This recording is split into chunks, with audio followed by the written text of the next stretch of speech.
3, 2, 1, 0। नमस्कार दोस्तों। कि तरवर फल नहीं खात है कि सरवर पिए न पान, कही रहीम पर काज हित संपत्ति सचई सुजान। कि कदली सिप भुजंग मुख सवाती एक गुण तीन, जैसे संगति बैठिए ते सोई फल दी। तो दोस्तों, आज हम कवि रहीम की बात करने जा रहे हैं कि हिंदी जगत में मुस्लिम कवियों का महत्वपूर्ण योगदान रहा है। इन कवियों में रहीम नाम से विख्यात अब्दुल रहीम खान खाना का प्रमुख स्थान है।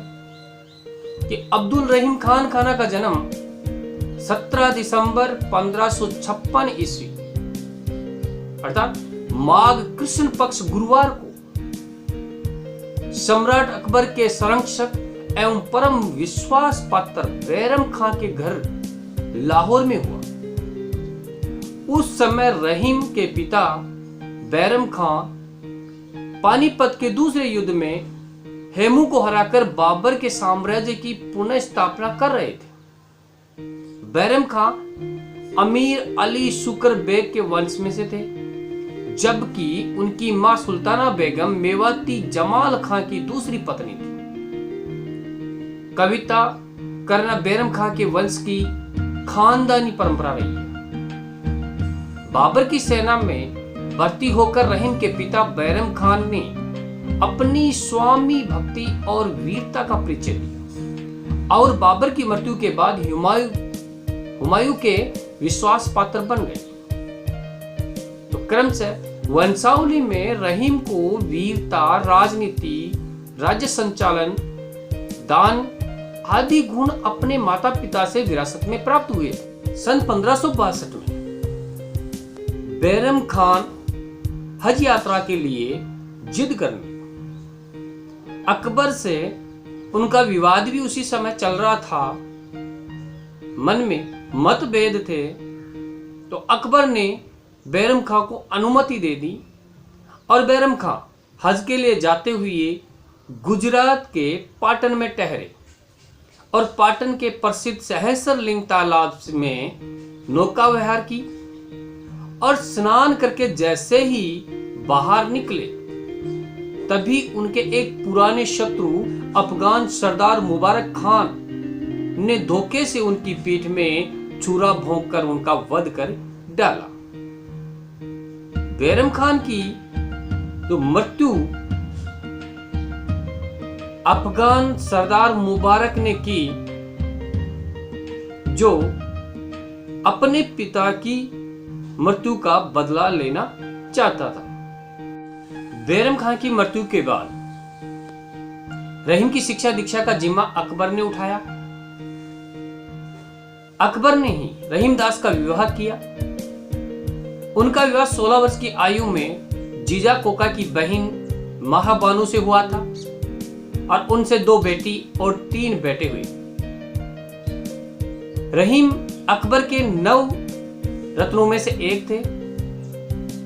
रहीम तुर्की, अरबी, फारसी, उर्दू, हिंदी, संस्कृत आदि भाषाओं को जानते थे, क्योंकि उन्होंने राज दरबार में रहकर इनकी शिक्षा दीक्षा ली थी।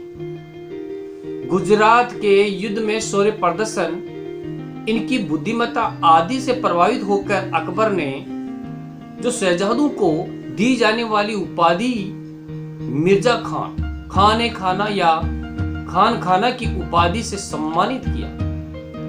रहीम को ज्योतिष का भी ज्ञान था। रहीम स्वयं भी कवियों के आश्रयदाता थे।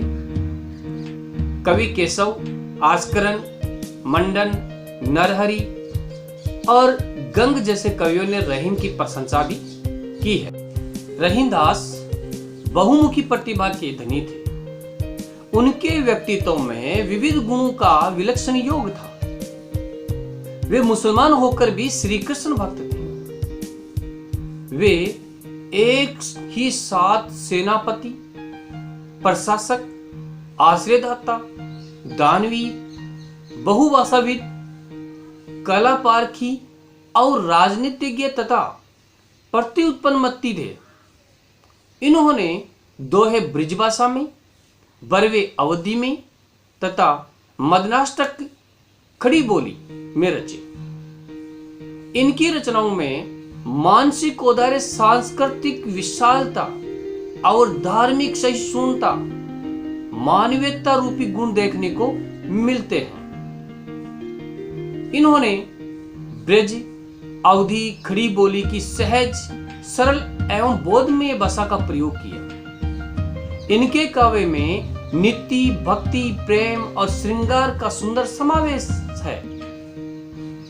शैली सरल, सुबोध और सहज ग्राह्य है। रहीमदास की रचनाओं में रहीम दोहावली या सतसई, बरवे नाई का भेद, मदनाष्टक, रास पंचाध्यायी, श्रृंगार सोरठा, खेट कौतुके, नगर शोभा, संस्कृत काव्य, फुटकर काव्य विशेष उल्लेखनीय रहे हैं। रहीम की 70 वर्ष की आयु में 1626 ईस्वी में मृत्यु हो गई।